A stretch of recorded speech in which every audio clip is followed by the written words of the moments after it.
Hello everybody, welcome back to Red Eagle Politics. Make sure you like this video down below and subscribe to the channel if you are new.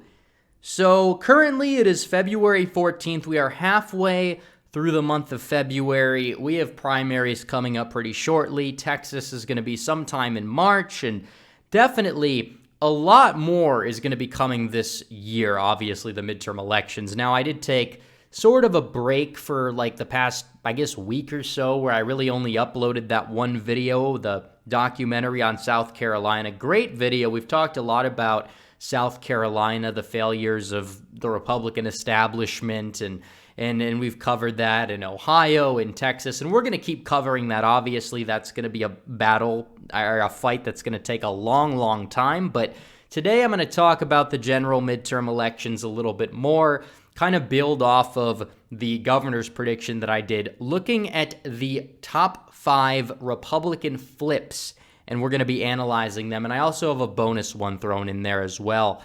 And this is basically why I'm going to make a case, an in-depth case as to why these 5+1 states are going to flip into the Republican column. Could there be more flips? Yeah, absolutely. And we know this. I mean, we see in midterm elections crazy things happen. I don't think a lot of people thought that in 2018 in February that Kansas was going to be in play. And I don't think that a whole lot of people in, early 2010 saw Massachusetts in play either. And obviously it flipped in 2014 for real that time. And I mean, people kind of saw it coming because Baker was a solid, candidate. Now, I don't like Charlie Baker for a wide variety of reasons, but that's a little bit beside the point. We're going to be getting into this video right now, in-depth, deep dive on these flips. But first, I have to tell you guys about my very good friends over at Noble Gold. So, how's your New Year's going? I hope that it's going well, but for a lot of people, it's been tough. A lot of us woke up, had some coffee, and just realized how quickly time is rushing past. You're much closer to retirement, and you're also much closer to not earning. But in the meantime, you got a little bit of catching up to do. With crypto and the market's risky and inflation over 8%, where are you going to put your money to keep up and beat the inflation? Well, you got to talk to an expert at Noble Gold to run you through the options for keeping your money safe. No pressure, no hassle, no call centers. This month, Noble Gold is giving away a free 10th-ounce solid gold American Eagle coin with any qualifying plan you start. So just speak to someone who knows what they're talking about. How good does that sound? Just go to www.noblegoldinvestments.com. Again, noblegoldinvestments.com. So we have this map here. Now, we're going to get to the honorable mention first, and then we're going to go through these governor's races, and basically I'm going to explain why they're going to flip. So Kansas is a self-explanatory one. It really only flipped because of the fact that Brownback was a horrendous governor. Kobach didn't run the best campaign. It was a D+9 environment. Laura Kelly played the whole fake moderate little game that Beshear played in Kentucky, and you had a large third-party challenger. A lot of that is out the window right now. Now, is Laura Kelly the most unpopular governor? Not necessarily.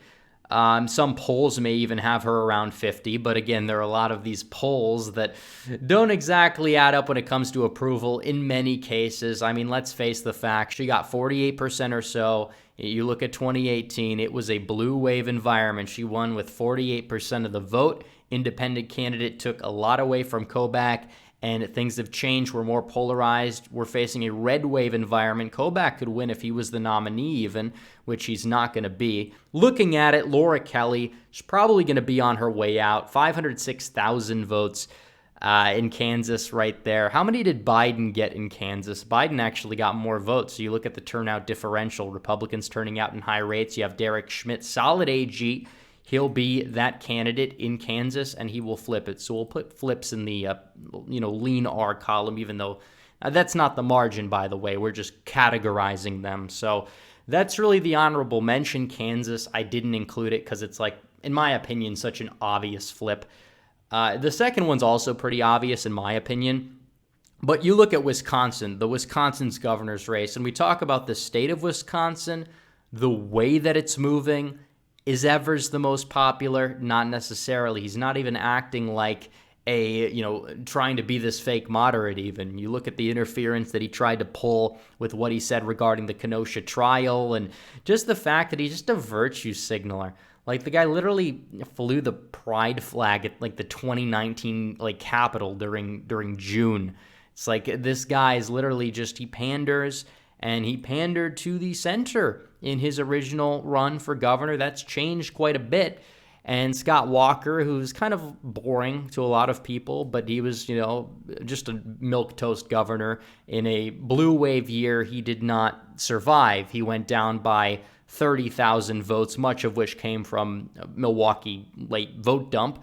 And it was like roughly tied, and then Evers shot ahead. But either way, very close. Evers with just a narrow win. And then you look at the fact that Wisconsin in 2016 went for Trump, and 2020 was essentially the fluke, you could say, with Biden. Not going to win it again. Trump still did better in a lot of these rural counties, but Republicans statewide typically do better around the WOW counties. I think due to the unpopularity of the Biden administration, you are going to see in southwestern Wisconsin more of these counties continue to trend to the right, and I think you'll see a WOW rebound up here, and in some of the smaller metros, Republicans doing better than 2018.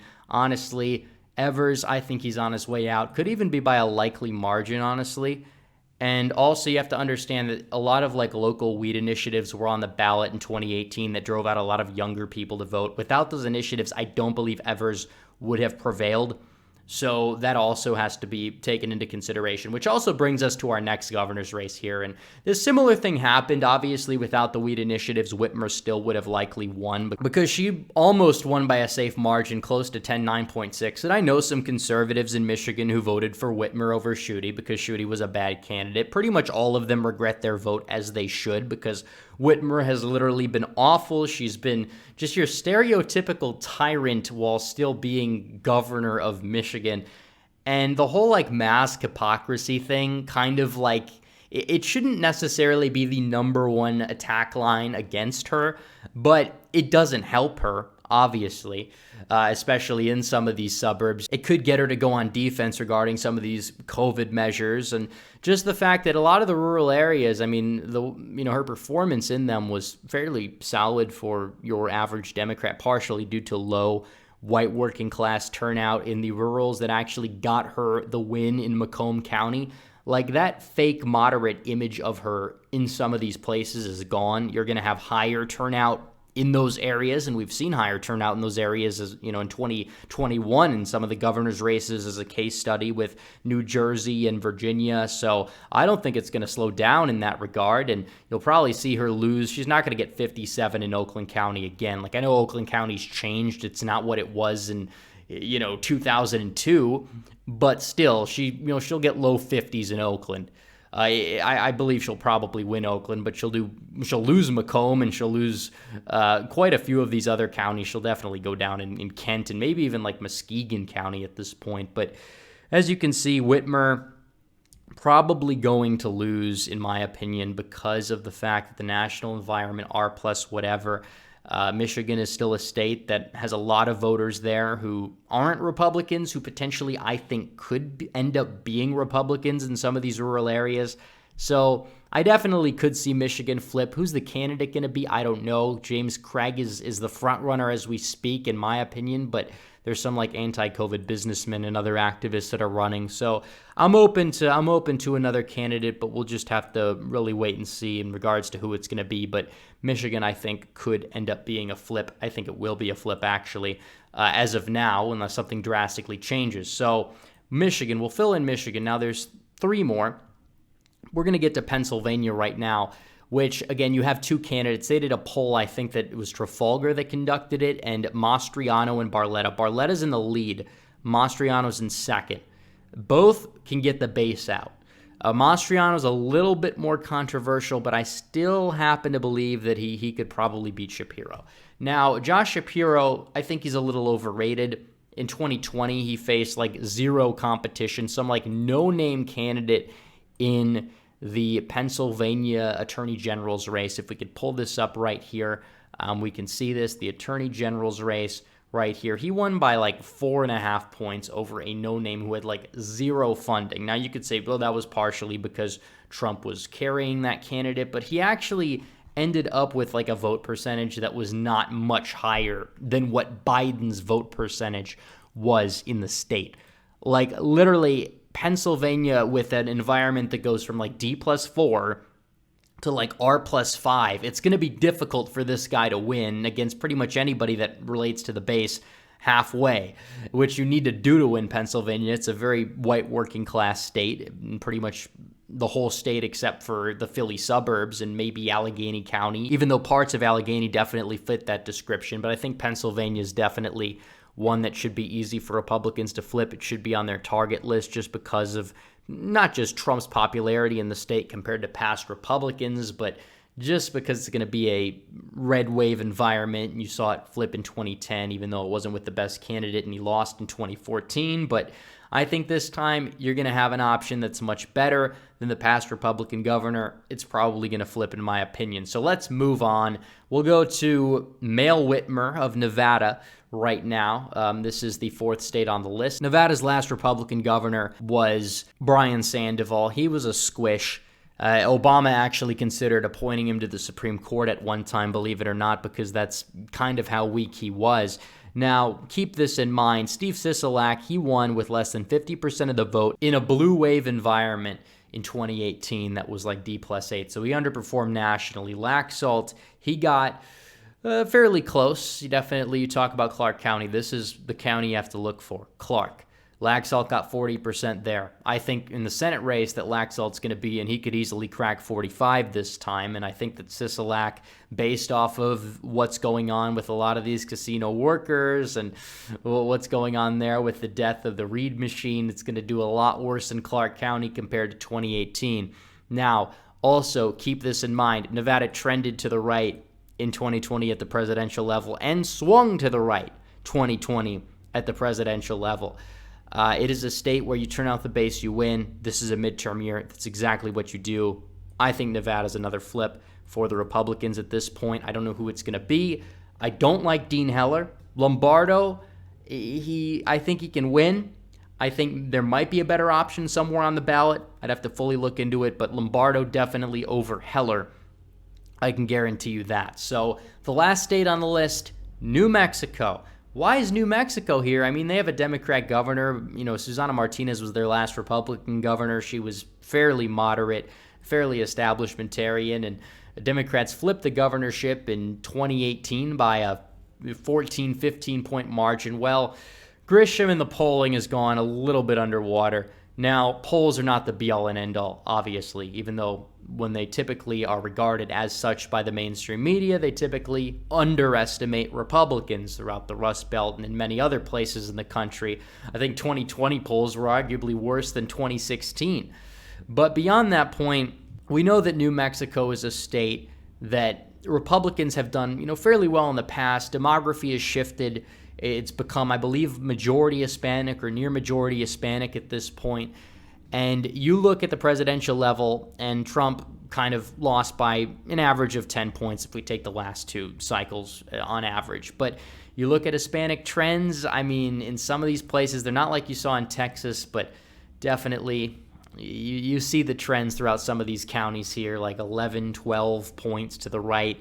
And Biden's been horrible for oil as well, so Republicans are energized in the state, besides that one little special election where they ran a nobody and failed to win. But we understand that some of these polls are not looking good for Biden in New Mexico with Biden among Hispanics. Doesn't mean they're going to vote Republican, but turnout's probably going to be lower, honestly. And some of them might end up voting Republican in the midterms. And with Mark Ronchetti as the candidate, the leading candidate for governor as we speak, which is the only reason why I think this is really on this list, Ronchetti's going to pull a young kid, in my opinion. He may actually be better on the issues, by the way. But the guy literally lost by 6 points in a D+4 environment for a Senate race, which obviously governor's races tend to be more malleable. For a Senate race, losing by 6, that is closer than the margin that Susan Collins won by in Maine, which everybody was saying, oh, Collins is going to lose up until the election. Pretty much everybody said Collins would lose. I expected her to get more votes first ballot. A lot of people laughed. Well, it happened, and she didn't even need a runoff. And ranked choice voting didn't even need to be applied, and she won outright by a lot. And Ron Chetty actually ended up losing by a narrower margin than somebody like Sarah Gideon up in Maine. Now, keep this in mind. Ron Chetty is a weatherman. He's definitely got this appeal as well.